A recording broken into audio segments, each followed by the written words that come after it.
Okay so अब हम आते हैं हमारे नेक्स्ट टॉपिक पर पार्शियल डिफरेंशिएशन यूनिट के लास्ट चैप्टर 7 पर मैक्सिमा मिनिमा। अभी हमने एक चैप्टर स्किप किया है, 6th चैप्टर, उसे हम बाद में समझेंगे। सो नेक्स्ट हमारा आता है topic maxima and minima. Maxima minima आपको समझना बहुत आसान है जिन्होंने आपने डिफरेंशिएशन में मैक्सिमा मिनिमा पढ़ा है। अगर नहीं पढ़ा है तो भी कोई प्रॉब्लम नहीं है, देखते हैं इसको। सपोज आपके पास एक फंक्शन है f एंड वो आपको डिफाइंड है function in two variables x and y पर, ठीक है। अब बात आती है कि मैक्सिमा मिनिमा होता क्या है, पहले ये समझते हैं। सो सपोज इस इक्वेशन का जो कर्व है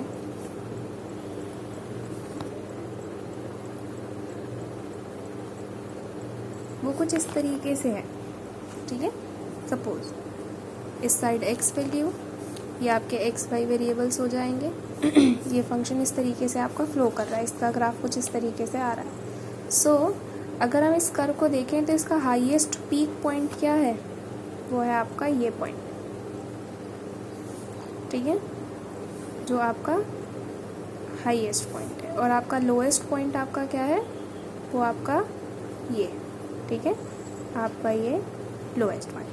तो ये जो इक्वेशन का ग्राफ जा रहा है ये किसको रिप्रेजेंट कर रहा होगा, ये इस f इक्वेशन को रिप्रेजेंट कर रहा होगा। ये आपके डिफरेंट x वैल्यूज़ पर ये इसकी वैल्यूज़ प्रोवाइड कर रहा होगा कि f is equals to 1 2 3 4 5 6 and so on. So ये जो इसका हाईएस्ट पॉइंट है यही आपका इसका कहलाएगा मैक्सिमम पॉइंट या फिर मैक्सिमम वैल्यू, ठीक है। और ये जो इसका लोएस्ट पॉइंट है यही आपका इसका क्या कहलाएगा, मिनिमम वैल्यू। ये जो मैक्सिमम और मिनिमम वैल्यूज़ होती हैं इन्हीं को हम बोलते हैं एक्सट्रीम वैल्यूज़, ठीक है। और x और y की जो वैल्यू पुट करने पर हमें मैक्सिमम और मिनिमम वैल्यू मिलती है, उन पॉइंट्स को हम क्या बोलते हैं, एक्सट्रीम पॉइंट्स बोलते हैं, ठीक है,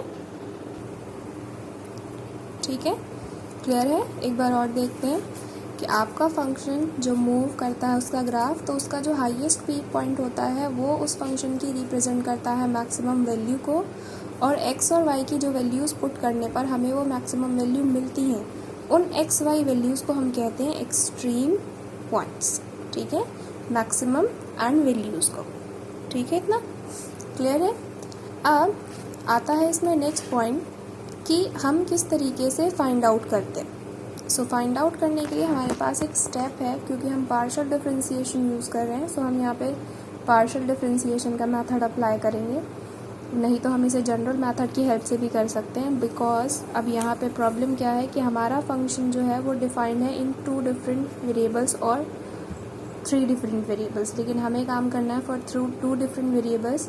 सो उसके लिए हमारे कुछ स्टेप्स हैं। स्टेप्स आपके क्या हैं कि आपको जो भी इक्वेशन दी जाएगी, फर्स्ट आप क्या करिए, उसको डिफरेंशिएट करिए 1 टाइम x के रिस्पेक्ट में एंड 1 टाइम आप उसको डिफरेंशिएट करिए y के रिस्पेक्ट में, ठीक है। देन आप उसको पुट कर दीजिए, 2 डिफरेंट इक्वेशंस आएंगी। So del f upon x यानी कि x डिफरेंशिएशन, और del f upon del y यानी कि y डिफरेंशिएशन को आप क्या करिए, उसको पुट कर दीजिए 0, ठीक है। अब यहाँ से हमें ये जो 2 डिफरेंट इक्वेशंस मिलेगी, हम इन दोनों इक्वेशंस को क्या करेंगे, सॉल्व करेंगे। ऑब्वियसली ये इक्वेशन x और y में होंगी। सो जब हम इन्हें सॉल्व करेंगे तो सॉल्व करने पर हमें x और y के कुछ पॉइंट्स मिलेंगे, ठीक है। सपोज वो पॉइंट्स हैं आपके a b फॉर्म में, क्लियर, नोट्स में भी लिखा है कि हमें कुछ पॉइंट्स मिलेंगे। सपोज हमने उसको कहा ए बी पॉइंट्स, ठीक है। ए बी पॉइंट्स में x की वैल्यू a एंड y की वैल्यू b। इन पॉइंट्स को हम क्या बोलते हैं, स्टेशनरी पॉइंट्स, ठीक है। क्योंकि अभी हमें पता नहीं है कि इस पर हमारी वैल्यू मैक्सिमम है या मिनिमम है या फिर कुछ भी नहीं, तो हम इन पॉइंट्स को क्या बोलते हैं, स्टेशनरी पॉइंट्स। ठीक है, अब आता है नेक्स्ट चेकिंग के लिए। सो चेकिंग के लिए हमें 3 पॉइंट्स फाइंड आउट करने होते हैं। वो क्या फाइंड आउट करने होते हैं, 1 हम f यानी कि हम x डिफ्रेंशिएशन को 1 मोर टाइम डिफ्रेंशिएट करते हैं with respect to x।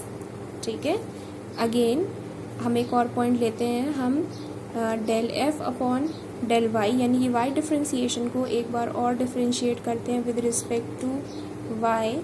And हम एक लेते हैं मिक्स कॉम्बिनेशन। मिक्स कॉम्बिनेशन कैसे, कि आपने सपोज x के रिस्पेक्ट में डिफ्रेंशिएट कर दिया है तो आप उसको डिफ्रेंशिएट कर दीजिए y के रिस्पेक्ट में, या y के रिस्पेक्ट में कर दिया है तो आप उसको डिफ्रेंशिएट कर दीजिए x के रिस्पेक्ट में। ये दोनों आपके, यहाँ पर स्क्वायर आएगा ये दोनों आपके इक्वल होते हैं। ये आपके यूलर से पहले के कुछ एग्जांपल्स आपको दिए गए हैं, उसमें ये प्रूव करने के लिए भी कहा गया है।